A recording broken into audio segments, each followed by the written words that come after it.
emissions and damage to infrastructure and farms.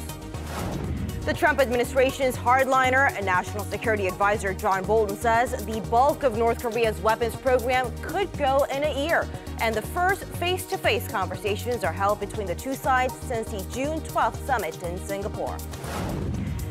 It all begins today. The 52-hour workweek system takes effect in all businesses with more than 300 employees. The new rule aimed at helping workers maintain a better work-life balance, but is it a cure-all solution? South Korea is waking up to another soggy morning today as heavy showers have been pouring across the country since early Sunday. Now, reports of flood damage and canceled flights have been coming in now. This as Typhoon Prapiroon is fast approaching the country's southeastern coast. For more on this wet weather influenced by the 7th typhoon of the season, we cross over to our Jaein at the Weather Center. So, Jaein, what exactly are we looking at? Good morning, Semin. Well, first, let's talk about the track of the typhoon. So far, the weather agency is looking at the path of Typhoon Prapiroon to directly hit Sunghyun on Jeju Island around dawn on Tuesday, Busan Tuesday afternoon, and Bok-deuk early Wednesday morning. And we'll see heavy showers and strong winds from Monday night into Tuesday for the surrounding regions. And Ulleungdo and Bok-deuk will be affected until Wednesday morning. And a typhoon advisory should be issued in those regions during the day, and tropical storm force winds and torrential rainfall are expected. But the path of the typhoon can change quickly, so stay updated when you can. 80 to 150 millimeters of rain soaked the nation until Tuesday, so authorities have warned citizens to be careful flooding and landslides. Meanwhile, inland regions will not be affected by the typhoon, but those of us in the upper regions will continue to see heavy monsoon rain all day today. In Daegu and Gyeongsangdo regions are seeing monsoon showers as well. And temperatures will remain warm, so we'll see a high of 26 degrees Celsius this afternoon, while most regions in the southern provinces will see highs in the upper 20s. Be sure to double-check your travel schedules to check if there have been any delays or cancellations. That's all for me at this hour. I'll have more updates on our later newscast.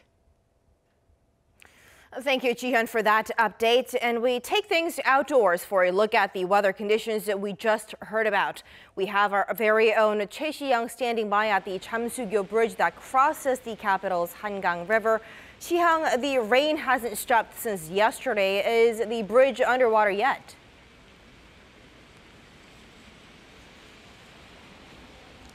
Good morning, Semin. It could just be hours before Chamsu Bridge gets submerged. If the Hangang's river level reaches 5.5 meters, that means no pedestrians. If it reaches 6.2 meters, that means no cars can pass through. Currently, the level is below 5 meters, but we will keep you posted throughout the day. A heavy raindrop advisory has been issued for the capital as well as Gyeonggi-do province. More than 90 millimeters of rainfall has swept the region as of this morning. Typhoon Prapiroon also hit southern Jeollanam-do province and will pass across the country, indirectly affecting the capital region before heading back out sea over the east coast. The weather agency has warned people to remain cautious against landslides caused by the heavy rain. We will keep you updated as we closely watch the level. Back to you, Semin. Thank you, our Choi Si-young braving that downpour for us. Now, moving on, the U.S. National Security Advisor John Bolton has publicly revealed Washington's timeline for the denuclearization of the Korean peninsula for the first time. With more, our Kim Hyo-sun reports. John Bolton, President Trump's national security advisor, said Sunday that the United States aims to dismantle North Korea's nuclear weapons program in a year. Well, what our experts have devised is a program that, with North Korean cooperation, with full disclosure of all of their chemical and biological nuclear programs, ballistic missile sites. That hasn't happened yet? It has not. We can get, physically, we would be able to dismantle the overwhelming bulk of their programs within a year. That's what Bolton said during his interview with CBS Face the Nation, and it's the first time for a member of the Trump administration to publicly state a timeline for the North's denuclearization. This also comes ahead of U.S. Secretary of State Mike Pompeo's scheduled visit to Pyongyang later this week. In addition, Bolton pointed out that it's advantageous for the North to move quickly to achieve the goal of complete denuclearization, which the regime committed to during the Singapore summit on June 12th. And it's to North Korea's advantage to see these programs dismantled very quickly, because then the elimination of sanctions, aid by South Korea and Japan and others can all begin to flow. In a Sunday interview with Fox News, President Trump said North Korea is, quote, very serious about denuclearization. He also reiterated that he got along with North Korean leader Kim Jong-un, adding that the two discussed various issues, including denuclearization, as well as the return of the remains of U.S. troops killed during the Korean War. Saying there were no concessions made by Washington, President Trump also highlighted that he envisions a great future for North Korea. Kim Yo-sun, Arirang News. Nearly 3 weeks after the historic summit between North Korea and the U.S., the delegations of the two sides have met again to discuss Pyongyang's denuclearization. A senior U.S. State Department official told CNN that the U.S. ambassador to the Philippines, Sung Kim, met with North Korean Vice Foreign Minister Choi Sun-hee at the interKorean truce village of Panmunjom on Sunday.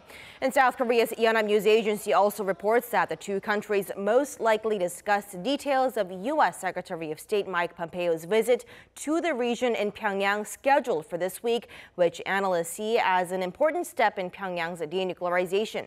Both Kim and Choi held a series of meetings leading up to the Singapore summit on June 12th. South Korea is starting renovations of the joint liaison office with North Korea at the interKorean Kaesong Industrial Complex. From Monday, a team of 26 South Koreans will be visiting the complex every day to renovate the buildings. And South Korean officials have completed the pre-work for renovation in June. They've drained the flooded buildings and checked the electricity network. Both Seoul and Pyongyang agreed to establish a joint liaison office at the Kaesong Industrial Complex at their high-level talks a month ago. It'll enable immediate person-to-person contact between the resident representatives of South and North Korea. And following the series of high-level and working-level talks held between the two Koreas last month, more inter-Korean meetings are lined up this week as well. Representatives of Seoul and Pyongyang are meeting to discuss cooperation in various fields ranging from sports, forestry, infrastructure, and preparations for reunions of the separated families. Now, our Cha Sang-mi tells us more. Seoul and Pyongyang have been extremely busy since their landmark summit in April, and efforts to follow through on the Panmunjom Declaration are continuing in July. A 100-member South Korean delegation led by the nation's unification minister Cho Myung-gyun is heading to Pyongyang on Tuesday for 4 inter-Korean basketball games scheduled for Wednesday and Thursday. The group includes Minister Cho, 4 other government officials, 15 male and female basketball players, and a panel of referees, 30 members of the press, and 15 staff. This will be the 4th time the two Koreas have played basketball together. The last time was 15 years ago in 2003. Seoul and Pyongyang have agreed to hold the friendlies while discussing sports cooperation last month. At those talks, they also decided to field a joint women's basketball team at the upcoming 2018 Asian Games in Indonesia in August. Come Wednesday, the two Koreas will also sit down to discuss forestation projects. Yu Kwang-soo, Vice Minister of the South Korean Forest Service, and 2 other officials will meet their North Korean counterparts and discuss ways to tackle the degradation of forests in the north by overlogging and farming. The Forestation Task Force was the first to be launched after the April 27 Panmunjom summit, South Korea's presidential office deeming forestation the most urgent thing. Meanwhile, discussions continue on infrastructure. The joint inspections of the Gyeonggi Road linking Seoul and the North Korean city of Siniju and the Donghae Road along the peninsula's east coast will begin in mid-July.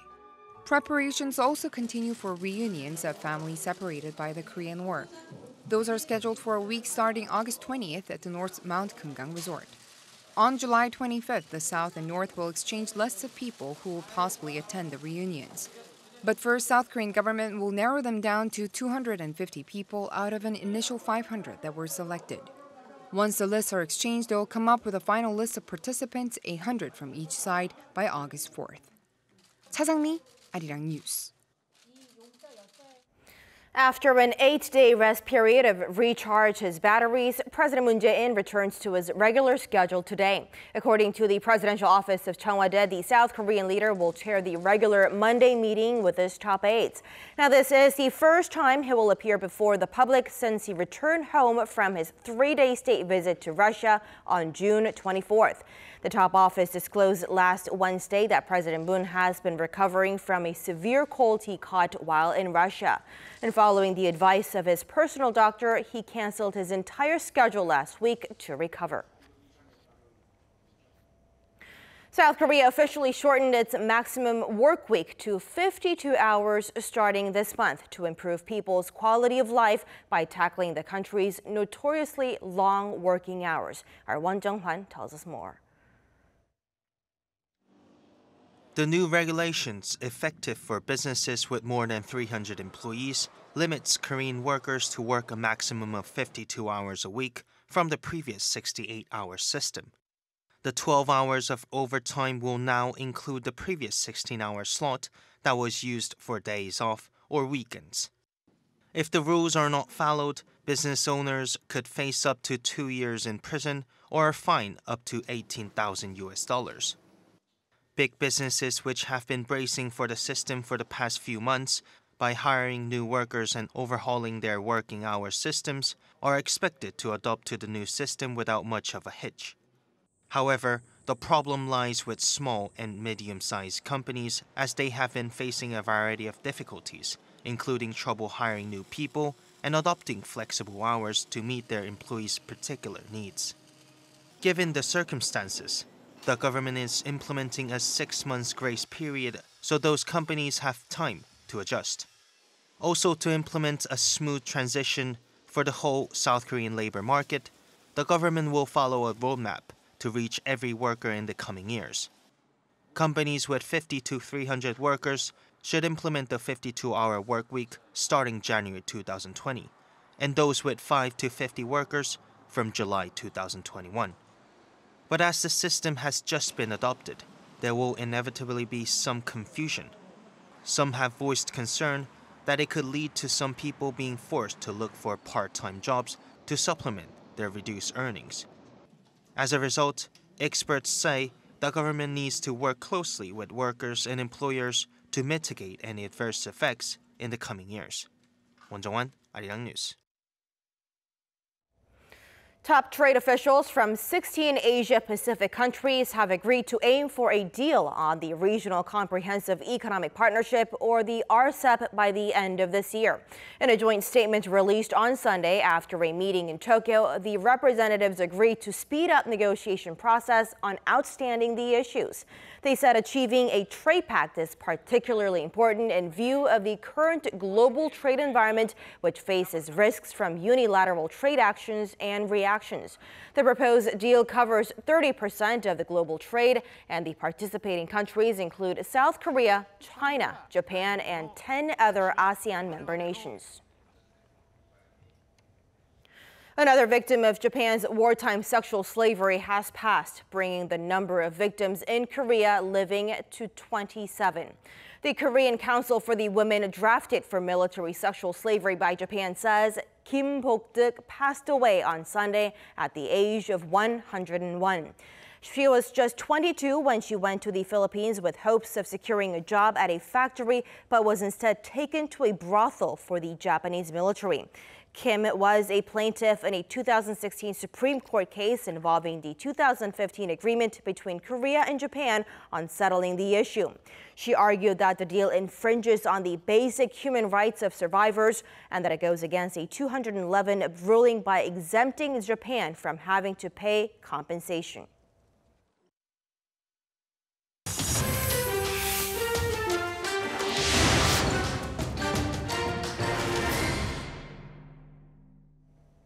Nearly 50 people have died in northern India after a bus fell into a gorge in the Himalayan foothills. About a dozen others are said to have been injured. And for more on this and other news around the world, we turn to our Arirang at the news center. Aram, so what's the latest? Well, so an official said Sunday that the death toll has now reached at least 48. The 28-seater bus travelling from Bolton to Ramnagar was said to have been overloaded with about 60 people on board. Officials said the driver had lost control and swerved off the road, eventually plummeting into a 200-metre gorge in the mountainous district of Parigawal. Prime Minister Narendra Modi tweeted his condolences, saying authorities are providing all possible assistance at the accident site. As of yet, it is unclear what caused the crash, but bad weather and a large pothole are being considered as possible causes. The Chief Minister of the state of Uttarakhand said a magisterial inquiry has been ordered. Road accidents are frequent in India, with poorly maintained vehicles and traffic laws, as well as reckless driving. In other news, Iran has urged fellow OPEC members to refrain from any unilateral measures to increase oil production. Tehran's letter to OPEC's president on Sunday follows reports that Saudi Arabia had agreed with US President Donald Trump to raise its oil production to 2 million barrels a month to offset a drop in supply from Iran. Iran reacted to that tweet moments later, saying Trump's request was no different to asking the kingdom to leave the oil cartel. In Sunday's letter, Iranian Oil Minister Bijan Zaganeh didn't mention Saudi Arabia by name, but urged members to adhere to the bloc's agreement last month to pump an additional 1 million barrels of crude oil a day in July. He said breaching that agreement would undermine the unity and independence of OPEC. After Trump pulled the US out of the Iran nuclear deal, Tehran is trying to counter US sanctions that would restrict its exports and eat into its market share. Oil prices have also been rising amid political instability in Venezuela and Libya. Hundreds of thousands of protesters gathered across the United States over the weekend to demand the Trump administration reunite migrant families separated at the southern border. More than 600 marches under the banner "Families Belong Together" took place in major cities including New York and Los Angeles. More than 2,300 were taken from their parents in recent weeks under Trump's so-called zero-tolerance immigration policy. After severe domestic and global backlash, Trump ordered a stop to separations, but the fate of those already split from their families remains unclear. Stunning images have emerged of the flight path of SpaceX's final Block 4 version of the Falcon 9 rocket, which launched last Friday. These occasions are often a field day for photographers, and one by the name of Trevor Malman managed to capture a glorious glowing arc of the Falcon 9's trajectory, as you can see on your screen. Friday's launch marks the 12th successful flight for Elon Musk's SpaceX. The Falcon 9 is carrying almost 3 tons of supplies for astronauts living on board the International Space Station. They will also be welcoming an AI robot called Simon that will be serving as their little helper and companion.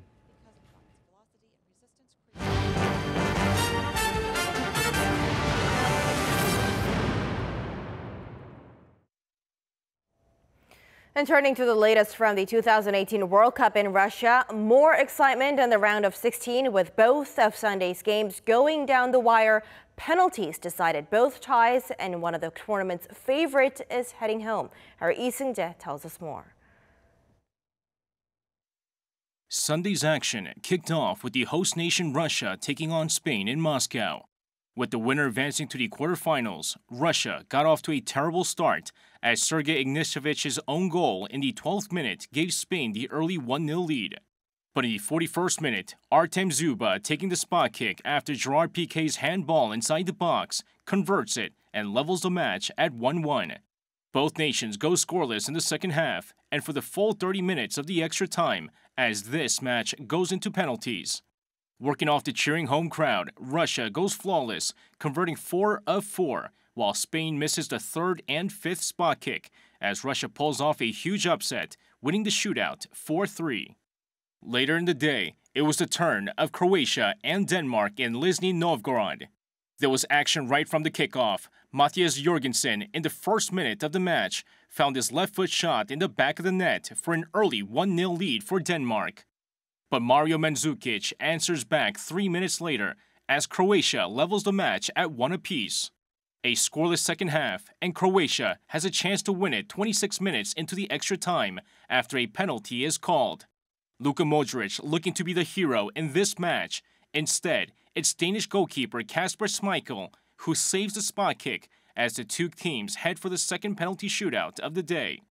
Both teams taking 5 shots each. It's a battle of the goalkeepers, but it's Daniel Subasic who saves 3 of 5 shots with Ivan Rakitic converting the final shot for Croatia. The result means Croatia will take on Russia in the quarterfinals. Lee Seung-jae, Arirang News. And staying with sports, South Korea's Park Sunghyun won the KPMG Women's PGA Championship on Sunday at Kemper Lakes near Chicago. It is her second major title and came following the first three-way playoff in the tournament's 63-year history. Park beat compatriot Ryu So-yeon and Japan's Nasa Hatoaka in the playoff after all three finished level on 10 under par. Staying cool under the pressure, the 24-year-old who won the U.S. Women's Open last year sealed the win with birdies on each of the 2 playoff holes. With an increasing number of Koreans eating more bread than rice, flour imports have been on the rise. And to promote the consumption of locally produced flour, Korean researchers have developed black flour, which also has added some health benefits. Our Park Se-young tells us more. This gray dough was made using black wheat flour recently developed by the Rural Development Administration. The flour can be used not only to make bread and cookies, but also processed foods like instant noodles. This Chinese restaurant has found success by using the domestic flour. The flour is easier for young children and the elderly to digest and absorb, so I insist on using domestic flour, even though it's more expensive. The downside is that domestic flour costs twice as much as imported flour. However, an increasing number of people are willing to pay more for flour with no preservatives, added health benefits, and a savory taste. The newly developed black wheat has 10 times the antioxidant effects of regular wheat and contains more nutrients like vitamins. Color wheat is new and can draw the customer's interest. We can promote national health and eventually expect the color wheat to start to replace imported flour. Korea imports 2.1 million tons of flour a year and produces just 1.8% of the amount of wheat needed to be self-sufficient. The development of Korean black wheat is expected to boost import substitution and diversify farm income. Park Se-young, Arirang News.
That'll do it for us at the hour, but keep it tuned for more news updates coming up at noon Korea time. Thank you for watching and goodbye for now.